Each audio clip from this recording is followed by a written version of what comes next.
An alarming 1 out of every 5 NMSU students fails to repay student loans. According to data released by the Department of Education, NMSU has a default rate of 19.9.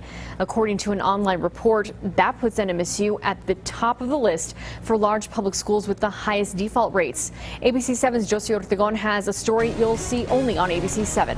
NMSU students have a difficult time paying off these student loans. Although students we spoke with agree it is hard to pay them off, they say it's hard to believe that the rate is so high. It's hard to pay them. I guess it's not that surprising. It's pretty sad. Alarming, to say the least, when NMSU students hear 1 in 5 of their very own fail to repay loans.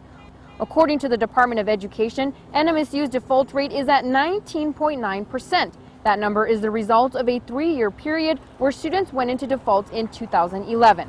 In the end, what a student chooses to do with the money is their decision.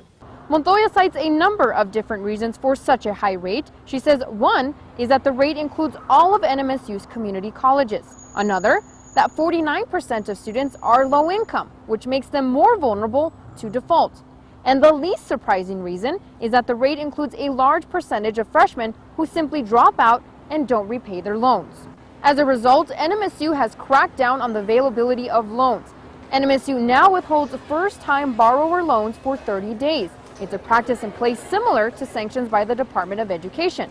Montoya expects that practice, as well as financial counseling and workshops, will lead to a lower rate next year. Efforts that we're putting in now, which have been a lot more measured, we will see those results in the next few years.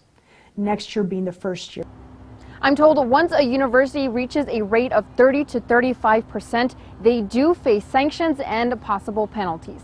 In Las Cruces with our New Mexico Mobile Newsroom, Josie Ortegon, ABC 7.